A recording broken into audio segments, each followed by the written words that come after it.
வணக்கம். நம்ம இந்த சேனல்ல வந்து நிறைய gold purchase, gold investment, wastage details, scheme பத்தி நிறைய பேசியிருக்கோம். இது எல்லாமே வந்து சப்ஸ்கிரைபர் எதிர்பார்த்துருக்கான். நடுவில் வந்து ஒரு போஸ்ட் போட்டிருந்தேன். அதாவது வந்து 7 ஃபினான்ஷியல் டிப்ஸ் அப்படின்ற மாதிரி ஒரு வீடியோ போடலான்னு இருக்கு. உங்களுக்கு இன்ட்ரெஸ்ட் இருக்கான்னு கேட்டிருந்தேன். நிறைய பேர் வந்து அதுக்கு இன்ட்ரெஸ்ட் இருந்தாங்க, கமெண்ட்டுமே பண்ணியிருந்தாங்க. வி ஆர் வெயிட்டிங் சொல்லிட்டு. ஸோ அதுக்காக ஒரு வீடியோ பண்றோம். இவ்வளவு நாள் பேசி வந்து இன்வெஸ்ட்மெண்ட் பேசியிருந்தோம். அந்த இன்வெஸ்ட்மெண்ட்டுக்கு பணத்தை எப்படி கொண்டு வர போறோம்னு இந்த வீடியோல பார்க்க போறோம். அதுக்கு முன்னாடி ஆஸ் யூஷுவல் நம்ம எப்பவுமே வந்து கோல்ட் ரேட் பத்தி பேசுவோம். இன்னைக்கு கோல்ட் ரேட் பாத்தீங்கன்னா 7140 ரூபாய் ஒரு கிராம், 90 ரூபாய் கம்மியா இருக்கு. இதே ரேட் தான் சண்டேவும் இருக்கும். நீங்க போய் பர்ச்சேஸ் பண்ணலாம், பர்ச்சேஸ் பண்ணலாம். நேற்று என்னோட ஒரு சப்ஸ்கிரைபர் கேட்டார், சார் ரேட் குறையுமா நாளைக்கு அப்படின்னு கேட்டிருந்தாரு. நானுமே வந்து ஒரு ஒரு ஒரு அசஸ்மெண்ட், ஒரு ரஃப் ஒர்க்கிங் பண்ணி குறையும் சொல்லி போட்டுருந்தேன். தேங்க்ஃபுல்லி குறைஞ்சிருக்கு. கிட்டத்தட்ட 90 ரூபாய் 720 ரூபாய் ஒரு சவரன் குறைஞ்சிருக்கு. சண்டே மேது ரேட் தான் இருக்கு. ஏன்னா வந்து சண்டே மார்க்கெட் இல்லாதனால இன்க்ரீஸ் பண்ண மாட்டாங்க. மண்டே மேபி இன்க்ரீஸ் ஆக வாய்ப்பு இருக்கும் நான் நினைக்கிறேன். நான் ஏதாவது பர்ச்சேஸ் பண்ணிக்கிறோம், பர்ச்சேஸ் பண்ணுங்க. வேற ஏதாவது கோல்டு பத்தி என்னோட சேனல்ல போய் பாருங்க. நிறைய வீடியோஸ் கோல்டு பத்தி போட்டிருப்போம். வேஸ்டேஜ் பத்தி டீடைல்ஸ், இன்வெஸ்ட்மெண்ட் நிறைய போட்டிருப்போம். இல்ல சேவிங்ஸ் ஸ்கீம் பத்தி போட்டிருப்போம். வேணா போய் பாருங்க. சோ நம்ம இன்னைக்கு பார்க்க போறது வந்து as I told you முன்னாடியே சொன்ன மாதிரி 7 பிரின்சிபல், அதாவது 7 பிரின்சிபலை ஃபாலோ பண்ணா உங்க வாழ்க்கையில ஒரு பொருளாதாரத்துல தன்னிறைவு கிடைக்கும் அப்படின்றது என்னோட கருத்து. நானுமே ஃபாலோ பண்ணிருக்கேன். நான் பினான்சியல் டிப்ஸ் சொல்லக்கூடியது 7 டிப்ஸ் பார்க்க போறோம். அந்த டிப்ஸை ஃபாலோ பண்ணீங்கன்னா உங்ககிட்ட கொஞ்சம் பணம் வரும். அந்த பணம் வந்ததுன்னா கோல்ட்ல இன்வெஸ்ட் பண்ணலாம், இல்ல ஸ்டாக்ல இன்வெஸ்ட் பண்ணலாம், இல்ல வேற லெவலில் இன்வெஸ்ட் பண்ணலாம். ஏன் சார் 7 அப்படின்னு ஒரு கொஸ்டின் இருக்கும். 7ன்றது வந்து சப்த ரிஷிகள், அப்புறம் வந்து வானவில், 7 விஷயங்கள் வந்து நிறைய கனெக்ட் ஆயிருக்கு, ஸ்பிரிச்சுவலோட கனெக்ட் ஆயிருக்கு. அதுக்காக தான் 7 அப்படின்னு சொல்றேன். 7 லெசன்ஸ், 7 பிரின்சிபல். ஃபர்ஸ்ட் பிரின்சிபல் பாத்தீங்கன்னா, please say no to credit card. அதாவது கடன் அட்டைன்றாங்கல்ல, அது கடன் அட்டை கிடையாதுங்க. உங்களை கட்டி போட போற அட்டை. அது ஆக்சுவலா உங்களை லாக் பண்ண போகுது அந்த கிரெடிட் கார்டுன்றது. ஏன்னா கிரெடிட் கார்டு வந்து நம்ம வந்து கையில கேஷ் எடுத்து செலவு பண்ணணும்னு வச்சுங்களா, உங்களுக்கு தெரியும். நமக்கு சார் நான் வந்து இன்னைக்கு வந்து 5000 ரூபாய் செலவு பண்ணி ஒரு பொருள் வாங்குறீங்கன்னா கவுண்ட் பண்ணீங்கன்னா கையில நோட்டுக்குள்ள 5000 ரூபாய் கொடுக்குறோமா, இவ்வளவு பெரிய அமௌண்டான்னு தோணும். ஆனா கிரெடிட் கார்டுனா ஒரு ஸ்வைப்பு இல்ல ஒரு டேப் முடிஞ்சு போச்சு கதை. காசு அங்க ஓடி போயிடும்.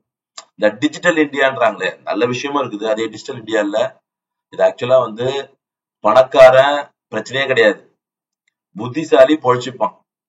கொஞ்சம் நம்ம லூசா இருக்கும் பினான்சியல்னா காலி நம்ம.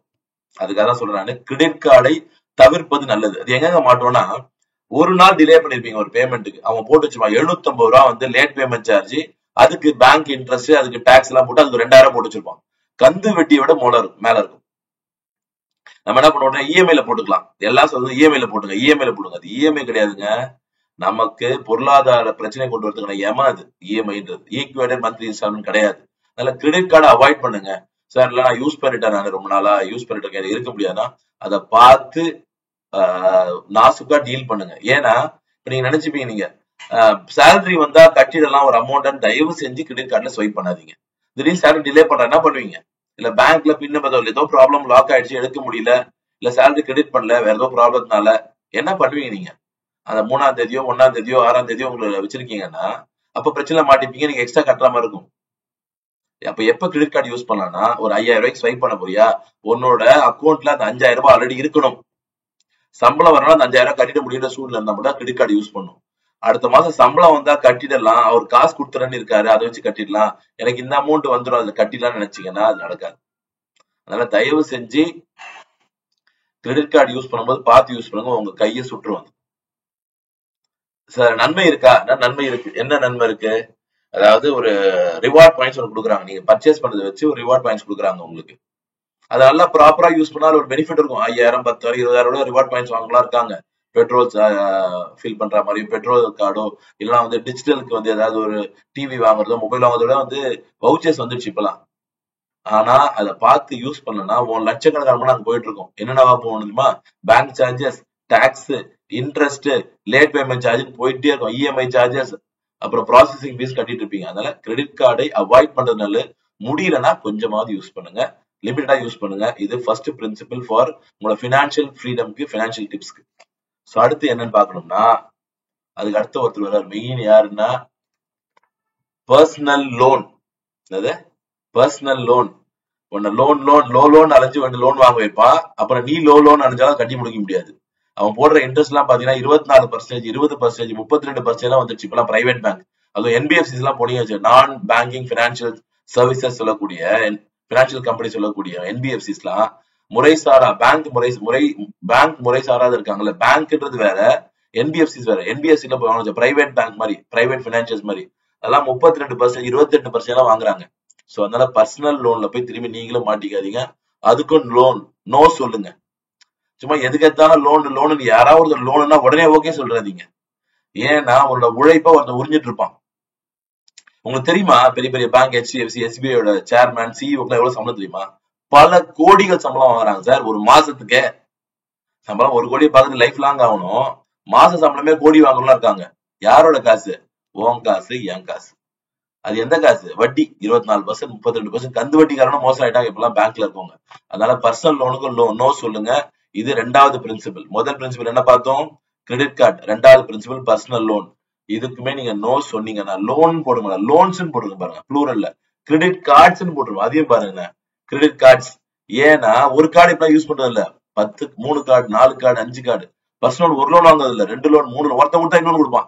சார் நாக்கூட வாங்கிங்க சார். அவனுக்கு என்ன போச்சு? நீ வட்டி கட்ட போற, உழைப்ப வட்டியா சாப்பிட்டு போறான். வாங்கிங்க சார், நாக்கூட சார், உங்களுக்கு கிரெடிட் ரேட்டிங் நல்லா இருக்கு சார், எனக்கு ஒரு அனுப்புறான் பர்சனல் லோனுக்கு. Take 5 lakhs loan, go to foreign trip and come back to India. யாரா கட்டுறது இந்த காசை? நான் ஃபாரின் 5 லட்சம் வாங்கி ஃபாரின் போயிட்டு வந்துட்டேன். அந்த கடனை, அந்த இஎம்ஐ, அந்த வட்டியை யார் கட்டுறது?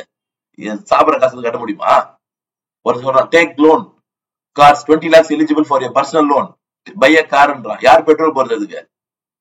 அதனால உசு பேத்துவாங்க மக்கள்லாம், தயவுசெய்து மாட்டிக்காதீங்க. கிரெடிட் கார்டுக்கு நோ சொல்லுங்க, பர்சனல் லோனுக்கு லோன் சொல்லுங்க. 2025 உங்களுக்கு பொக்கிஷமா அமையும், பொற்காலமா அமையும். 3வது என்ன? இப்ப அடுத்து ஒரு எம வந்து எல்லாருக்குமே ஆன்லைன் ஃபுட் ஆர்டரிங். இப்ப யாருமே என்ன தேவையோ அதை ஆர்டர் பண்ண கிடையாது.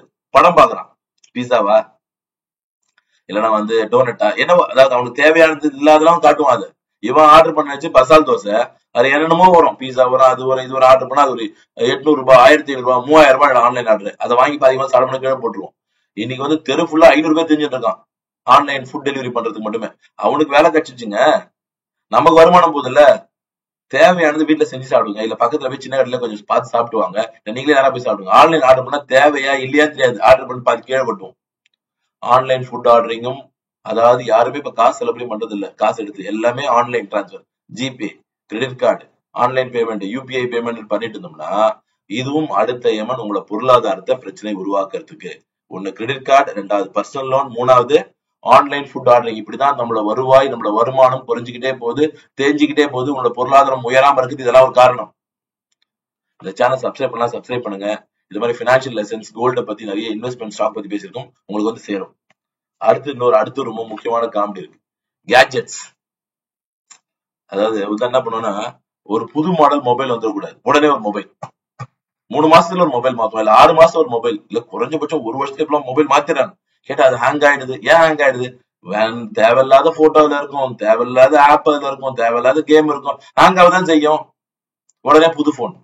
பிளீஸ் கேட்ஜெட்ஸ் மாத்திரேன்னா 10,000 வாங்கினியா 3 மாசம் கழிச்சு ஒண்ணுமே இருக்காது. அது கீழே போட முடியாது, தூக்கி போட யாரும் வாங்க மாட்டாங்க. திரும்பி 20,000 மொபைல், 30,000 மொபைல், 40,000 மொபைல், இல்ல ஸ்மார்ட் டிவி, கேட்ஜெட்ஸ் எல்லாமே, டேப், லேப்டாப், நினைச்சா புது மாடல் வந்துடுச்சு, ஆப்பிள் வந்துச்சு, ஆப்பிள் போன் 1,80,000 ரூபாய்.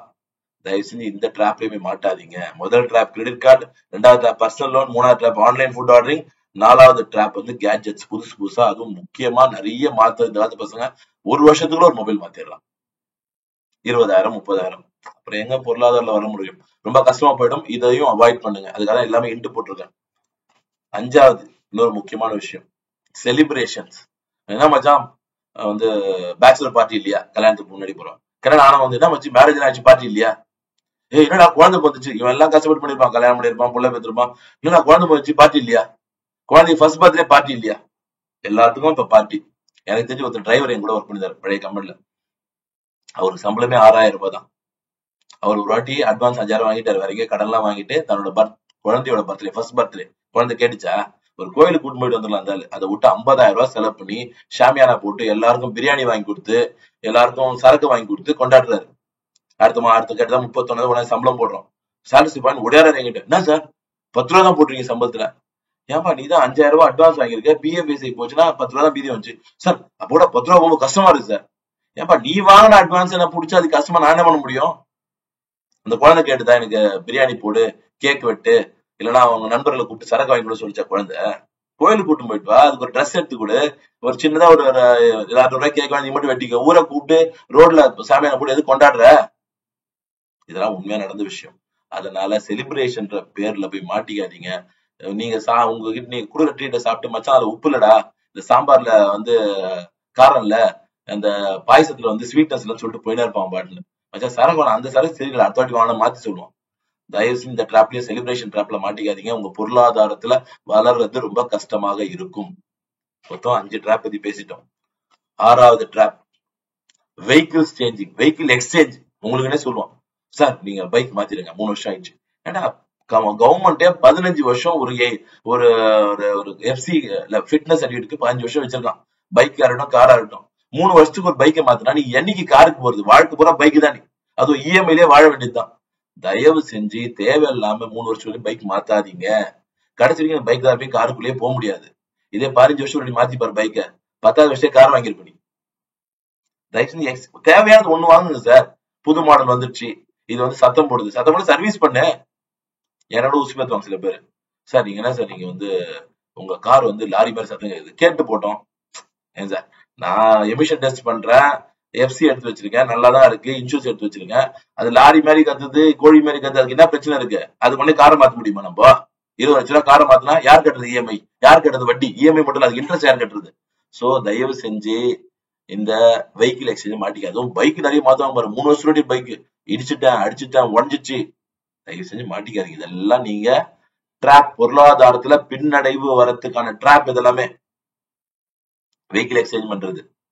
அப்புறம் சில பேர் மொபைல் சொல்லுவாங்க, நான் மொபைல் வந்து கொஞ்சம் ஓல்ட் மாடல் வச்சிருந்தேன் ஒரு வாட்டி. சொன்னாங்க, சார் உங்களை மாதிரிலாம் ஹெட் ஹெச்ஆரா இருந்தா 2 ஆப்பிள் போன் வச்சிருப்பேன் சார்.